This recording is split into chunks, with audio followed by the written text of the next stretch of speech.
It's a strange question. You know what's really interesting to me, in Canada and in America, when people say, "How are you doing?" It's not meant to be it's not meant to evoke an honest response. I know you all know that, right? Like if you say, "How are you doing?" You say, "Fine," even if it's the worst day in the world for you or whatever. And what's really interesting is that in this part of the world, when you say, "How are you doing?" you take it as a genuine question. And it's hard to answer probably, or like today I ask, "How are you doing?" Nobody says anything really. Maybe it's because it's too much of a question. When I'm walking past people in the hallways at the university, I'll say, "How are you doing?" And instead of like the person I say that to will stop and they'll give me a long explanation, which is totally not what a Canadian would expect. And I wonder if it has something to do with the cultural history, about the political and cultural history of this particular part of the world.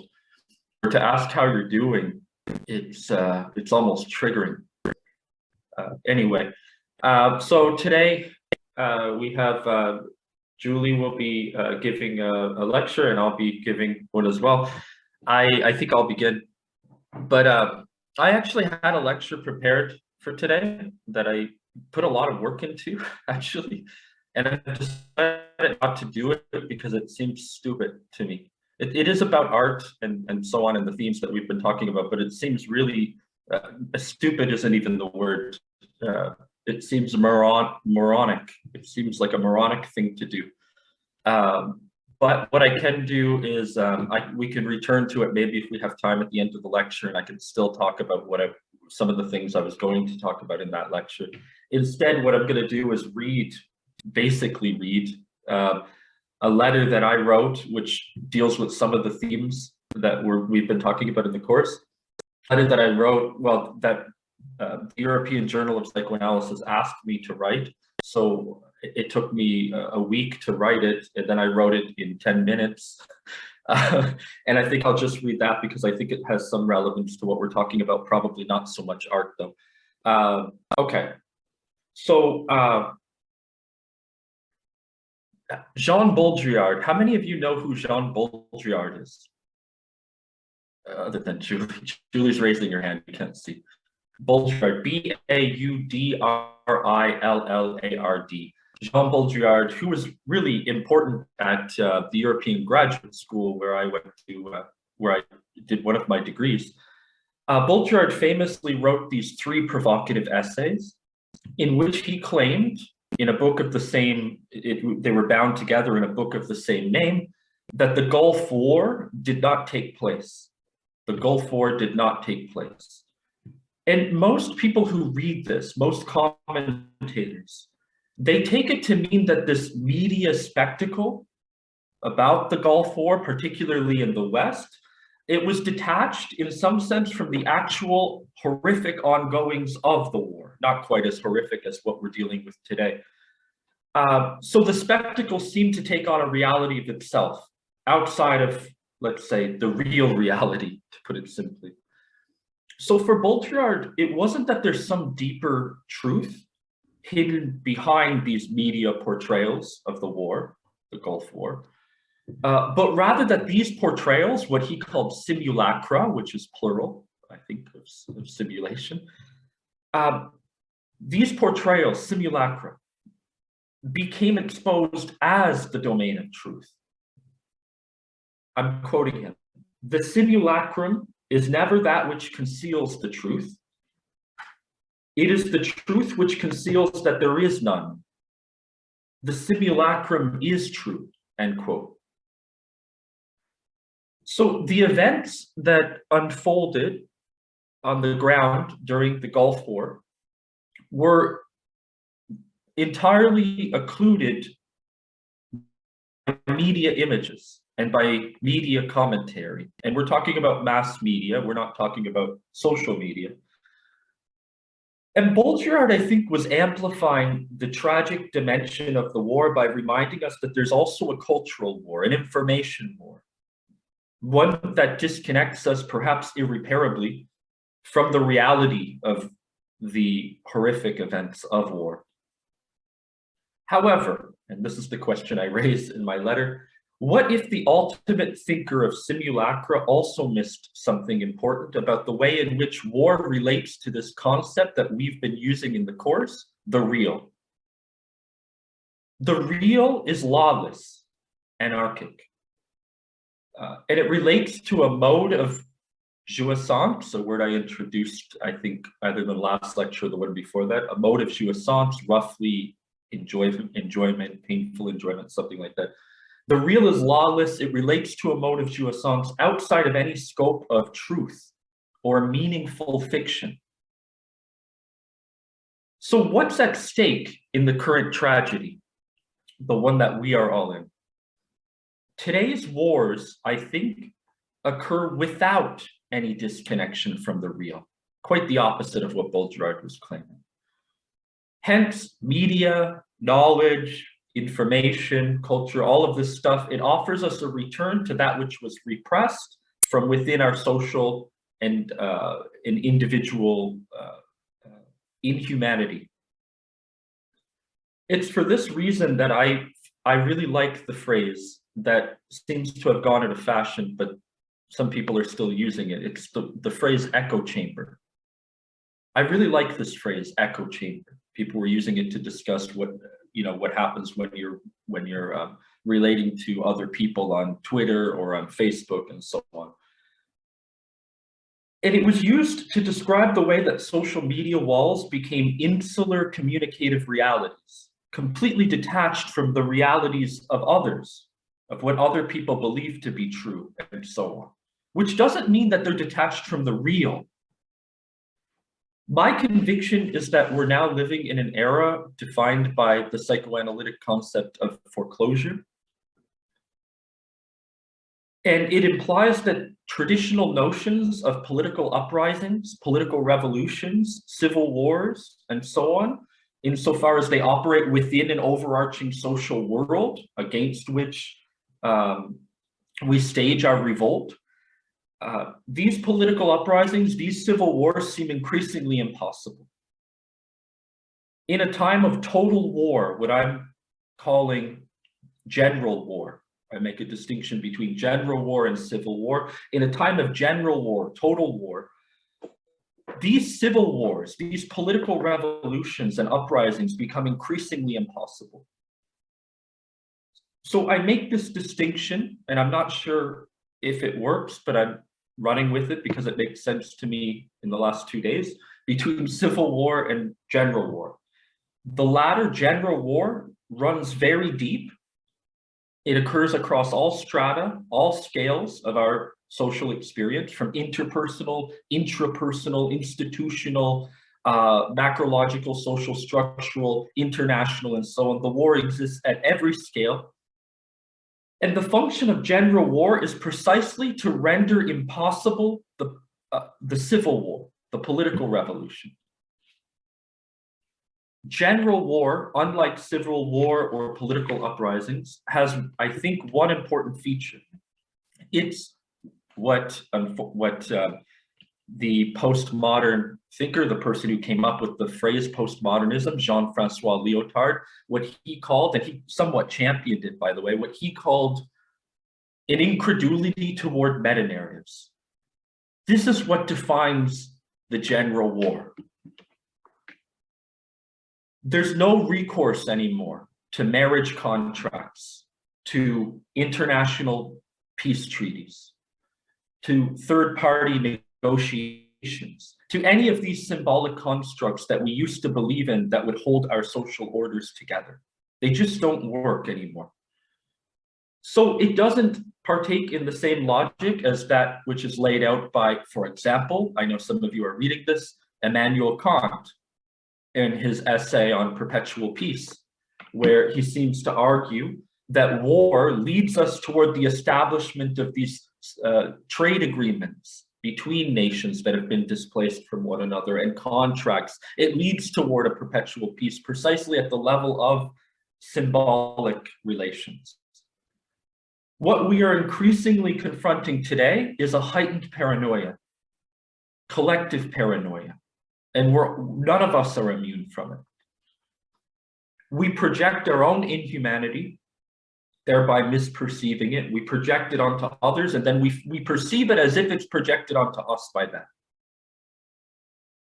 We're often like the child on the playground, who commented upon by Lacan in his first few seminars. Maybe it's the third seminar on psychosis, I don't remember. He describes this incident of a child on the playground. The child punches another child, and then he himself cries. He cries because he claims that he was the one who was punched. This is, I think, the world that we're living in today, or paradoxically, I'm not sure we can call it a world. We're all prophets, like this little child who punches the other child. Prophets, it's a word I used in one of my previous lectures, that's why I'm returning to it. We're prophets of the very realities that we set out for ourselves. We call that a self-fulfilling prophecy. The other day, I was reminded of a conversation that I had with my son. Facebook reminded me of it. It happened many years ago, and it went like this. I said to my son, "Look, Soren, there's the library." My son said, "Yeah, I already know that." I said, "How did you know?" He said, "You just told me." That's how prophecy functions today. It's a retroactive justification for that which one anyway claims to have already known in advance. A retroactive justification for what one anyway already claimed to have known in advance. In such circumstances, you never fail. You're always correct. It's why I maintain that, I don't know how many of you have read it. I encourage you to go and read it. Slavoj Žižek's analysis of what's happening in Ukraine. I think it's inadequate. I mentioned it before, but I'm going to return to it. Žižek maintains, in some sense, he maintains a connection to this notion of unknown knowns. Remember the unknown knowns. Remember the infamous portrayal of Donald Rumsfeld's justification for the war in Iraq. How did it go? Let's go through it one more time because I think it's important. Rumsfeld claimed that there are three types of knowledge concerning Iraq. One, the known knowns. These are the things we perfectly know that we know. So for example, while I was writing this letter that I'm sort of loosely reading to you, I knew that I was writing it in haste, but I knew very well that I knew I was writing it in haste. I was perfectly conscious of it. In fact, we would say I was certain of it. Two, known unknowns. I know, or I knew at the time, that there were other people writing essays in the cafe that I was sitting at, but I didn't know what it was that they were writing. But I knew that I didn't know what it was they were writing. I knew the limitations of my own knowledge from within the confines of my knowledge, of my ego. So I know that I do not know. And then the third one, which was, of course, Rumsfeld's justification for the war in Iraq. The unknown unknowns. These are the things we don't even know we don't know. The monstrous. You can never know it. It's the whole. And it justified the war in Iraq. Rumsfeld reasoned the following. He was thinking to himself, we don't even know what we don't know about weapons of mass destruction in Iraq. We don't even know what we don't know there. It's scary to not know what you don't know. It's the true dark abyss of knowledge.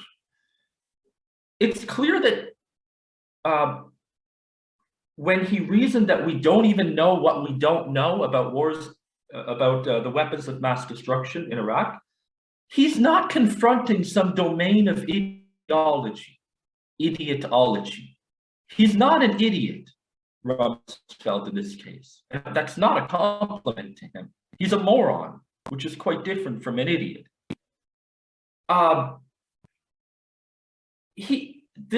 We don't know what we don't know. It's what psychoanalysts call the whole, H-O-L-E. What Slavoj claimed was missing here was the fourth one. We have known knowns, we have known unknowns, unknown unknowns. Where are the unknown knowns, the tacit, unconscious knowledge, the suppositions which determine us, ideology, basically. The things I didn't know that I knew, which is the domain of the Freudian unconscious, in a nutshell. It's the field of suppositions which implicitly or unknowingly, consciously, determine the very scope of my knowledge. That's the unknown knowns. We have a knowledge of which we are unaware. We just presume it to be true or whatever, okay? Well, Slavoj claimed that we went to war because of the unknown knowns. My claim is that Slavoj is just too optimistic. It's a positive project. It's not clear that Rumsfeld has an unconscious, to me, in the traditional sense of the term of what an unconscious is as unknown knowledge. In such cases, it's not the transferential unconscious, what psychoanalysts call the transferential unconscious, which is a field of unknown knowns, to put it simply, that determine us and so on. An unconscious of suppositions and ideological determinations and so on. That's not what's at stake in what was at stake in the war in Iraq, in my reading. Rather, when you cancel your subscription to the unconscious, to the transferential unconscious, or what you might call the symbolic unconscious, the traditional unconscious, the Freudian unconscious, whatever you want to call it, when you cancel your subscription to that, we're better equipped to see the effects of what psychoanalysts today call the real unconscious, capital R as a concept, real unconscious, against the backdrop of the whole, which is a real phenomenon. There's a certain domain of unthinkable trauma. And you only have recourse when you confront the whole, the unknown unknowns, to what? Known knowns, certainties. It was the known knowns that drove us to war in Iraq, not ideology.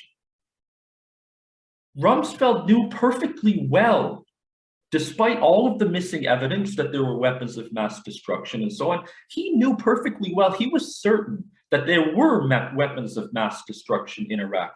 And it was precisely because the evidence was missing that he knew it with certainty. He saw the evidence everywhere with absolute certainty all around him. That's what happens in a political age that's defined by generalized foreclosure. In Lacan's third seminar on psychosis, he claimed that what is foreclosed in the symbolic, let's call it the symbolic unconscious if you like, what's foreclosed in the symbolic, it reappears in the real. When castration, to put it in psychoanalytic terms, has not been internalized, when the space of lack itself goes missing, it's a space that would have offered the possibility for internal revolutions, civil wars, political uprisings, and so on. When that space goes missing, it returns from without in the real. The outside, which consists of everything outside of oneself or one's social group, the outside becomes a threat. Castration returns with a vengeance. And I think that there were plenty of warning signs that this was in fact occurring. Take, for example, I think I've mentioned it in one of my classes before, but I'm returning to it in a different way. There's a curious homology, which means similarity, of Western cancel culture, supposedly, what they call cancel culture, and Russian foreign agent laws, the laws of foreign agents in Russia. A curious homology. I've discussed it elsewhere, also in the European Journal of Psychoanalysis. I'm not suggesting, like to be really clear, I'm not suggesting that they're the same practices or that they exist in the same context or within the same world. I'm not suggesting that, but they do share a structural relationship with one another, and that I think should be really delicately examined. In both cases, whether cancel culture or the foreign agent laws, the goal is to extinguish the space of internal opposition, of splitting inside the social bond, to render that space consistent, such that there's no fractures or fissures and so no castration, to render that space consistent for the social group, and to project a certainty of knowledge of which we all share.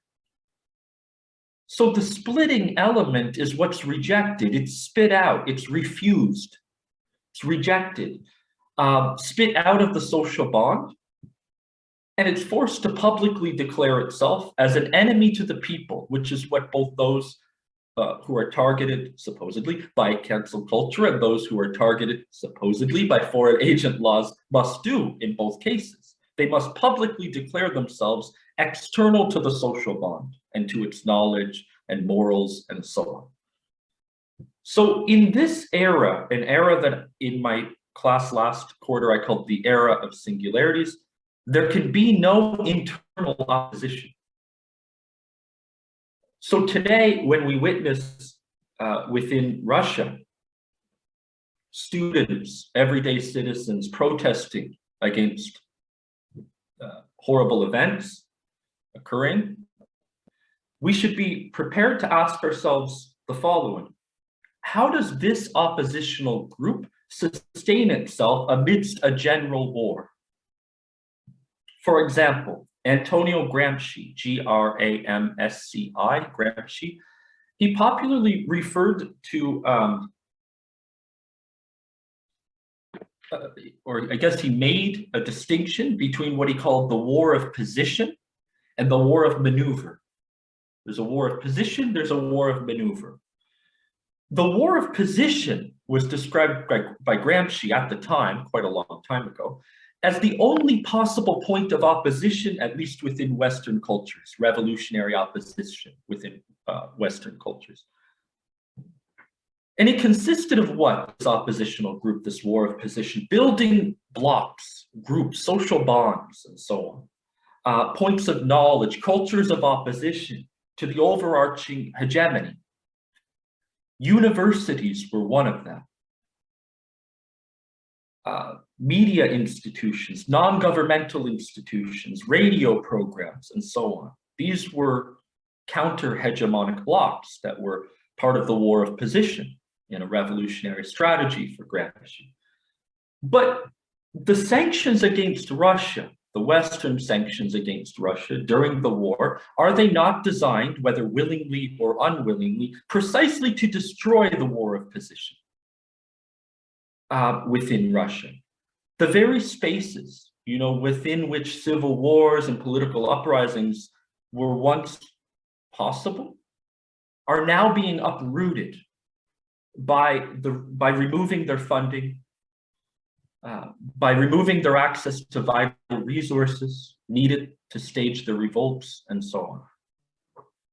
I think this is true especially of those institutions whose mere existence, I'm quoting somebody, I won't say who, whose mere existence was a threat to the established order. Which is demonstrated obviously by the fact that many of these institutions were constantly under surveillance and so on. In such cases, civil war is rendered impossible, and Western sanctions perhaps ensure a perpetual state of war between West and Russia, or West and East. The problem today also is that, I don't know how many of you follow what Elon Musk has to say. He's an American oligarch, or West, I should say Western oligarch. It's not a problem in the media between it being free or not free. And this is what I think Elon Musk misses when he talks about free speech absolutism. He calls himself a free speech absolutist. We shouldn't ban the media outlets of the opposing countries and so on. We shouldn't ban oppositional media outlets. This is his point. So there are those who claim that blocking, for example, Russian television, RT, in the West, or similarly Russia blocking in retaliation Western media and social media, that this is a rejection of one of the pillars of the West. People make this claim. It's a rejection of free speech, people will claim. But I think this vision remains tethered too much to a very classical Oedipal or classical Freudian worldview. There still remains a belief in a shared world within which you might be capable of socializing, sharing information, communicating with one another, and so on. So it's in this sense, and only in this sense, that I think Alexander Dugin, is that how you say his name? Has a point, but for the wrong reason. At first appearance, there does seem to be, as he claims, two truths: a Russian truth and an American truth. That's what he says. At first appearance, it does seem to be the case. But what he missed is crucially that the very category of truth can only exist in a world with walls and so on. There's no possible truth within the West or Russia. There's rather distinctive modes of jouissance. This is also what I think Slavoj Žižek misses in his analysis of Ukraine. He claims that Russian truth is best understood through the coordinates basically of Western Marxism. But we no longer live within a world within which the category of truth makes any sense, because the space within which it can be articulated has collapsed. But the loss of the category of truth, it doesn't imply that I'm advancing some sort of naive postmodern relativism. Some of you probably know this expression, relativism. I'm not championing some sort of relativist position, not at all. But I think that this is what some of the contemporary philosophers and political commentators are doing today, each in their own way, even and especially when they claim to be doing otherwise. And they do so precisely to articulate and better grasp from their relative position a stronghold on the universal, on making a universal claim. For Lacan, particularly in his earlier period, which Slavoj himself quite likes, truth exists as a concept only within the coordinates of a shared symbolic world, a shared symbolic space. For example, it's possible to claim that the category of truth locates revelations of the symbolic or transferential unconscious, or to put it in Marxian language, it locates the space of what some Marxists call determinative totality, the totality that's obscured by imaginary relations of capitalist commodities and so on. We don't see the relations between workers or whatever else. Or to give another related example, it's the language of the American sociologist, Marxian sociologist C. Wright Mills, in his explication of the sociological imagination, which I presume many of you are familiar with, but not all. The sociological imagination sees political and historical determinations hidden deep inside of the narratives that we tell about ourselves, our personal biographies, and so on. But what I call singularities, they don't exist in that world anymore. A singularity cannot see outside of itself. Even and especially when they claim to have done so.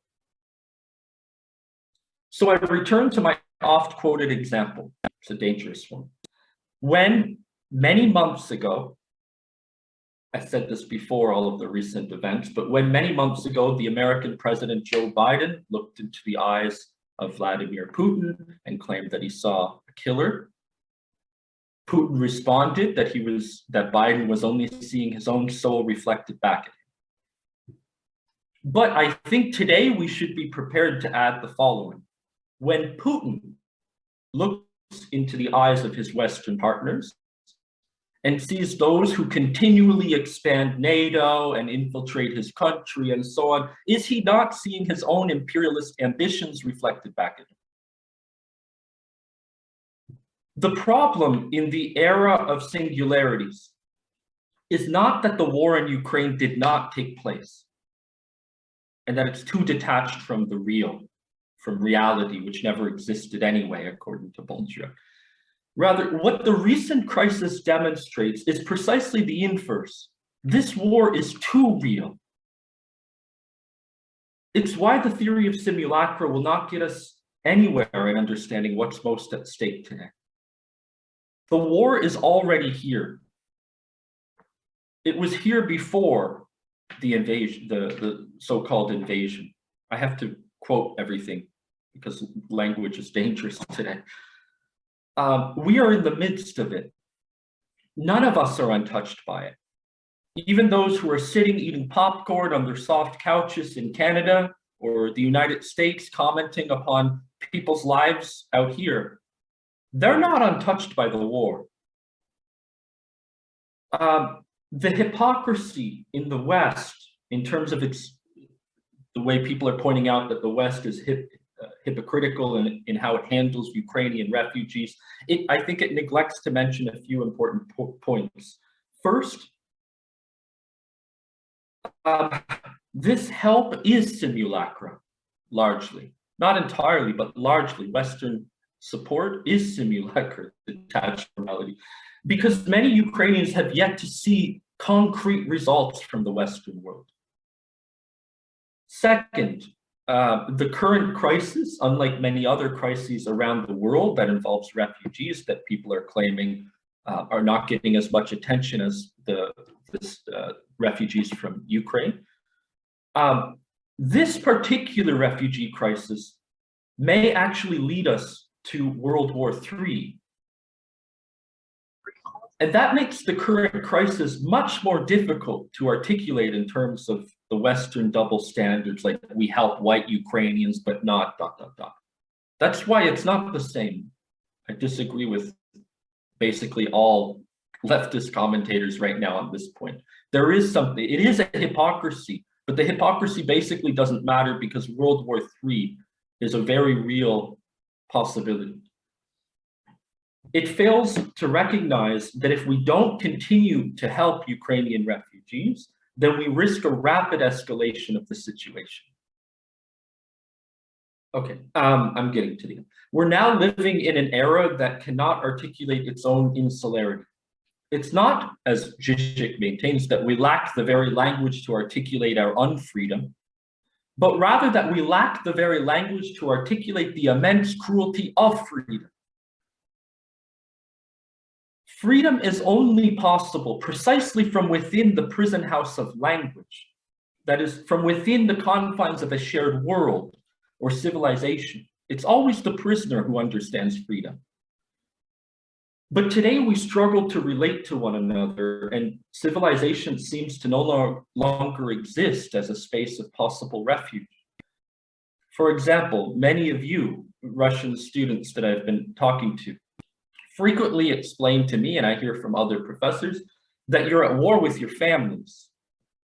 You're at war with your families, it's a generational war, you're at war with some of your friends and so on, at risk of being kicked out of your house, thinking you might have to leave your home and so on, precisely over your narrative or their narrative about what's happening. The fragility of the social bond as such is at stake. This precisely is the problem with the clinical, outlined by the clinical structure that psychoanalysts refer to as psychosis. It's not, as some psychologists maintain, that in psychosis you suffer from delusions that are detached from reality. That's not the trademark of delusions and psychosis. Rather, the problem with psychosis, obviously, is that there's too much reality. There's too much of the real. So today we seem to begin with a conviction. It's an unshakable conviction. We know our truth, supposedly. It's a statement of certainty. And it's clear that these convictions are never statements of doubt.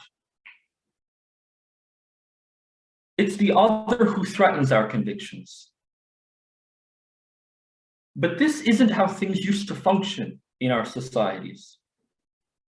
We used to doubt our intellectual and political positions. Ourselves, we used to doubt them. And we presumed that there was some big other, some other out there who had the certainties that we lacked. Professors, psychologists, psychoanalysts, teachers, presidents. I don't think we should be nostalgic for a lost time, but we should be prepared to admit that a transition has most definitely occurred. We've lost the big other, and we've assumed the position of the one who supposes knowledge. When we assume the position of the ones who know, the world collapses. The threat is no longer contained within, but it hits us everywhere from without. This, I maintain, is the source of all of the great wars that are occurring in all aspects of our lives today. So I think we should absolutely reject this road of political discourse, which insists that to be a good whatever, leftist, Russian, Canadian, Ukrainian, whatever, to be a good member of a social bond, a social imagination, to be recognized as a member of a social community known as the left or whatever else, you have to adopt a commonsensical point of view by taking sides and explicitly declaring allegiances and so on. For example, I look at the words of Slavoj Žižek, again, who I seem to be attacking, but he's a friend. He recently took aim at leftists, in quotation marks, as a social group. He insisted that he wouldn't recognize them as leftists. He doesn't imagine them to be part of this social bond. And he did that because they, quote, were blaming the West for the fact that the United States President Joe Biden was right about Putin's intentions, end quote. Yeah, right, but after the fact. Is this not precisely what we're up against today? Namely, the fact that we are always correct about the other's intentions, even and especially before we have any proof of that fact. The proof always comes in the future to retroactively justify our certainties. Perhaps Putin would have offered a similar rebuttal. See, I told you that the West has been aligned with Ukraine, transforming it into a de facto NATO state, and so on. Where does it get us? It's the same thing. So if we're against the war, it seems to me that we have to be prepared to examine it as an exemplary case of war in a time of generalized foreclosure.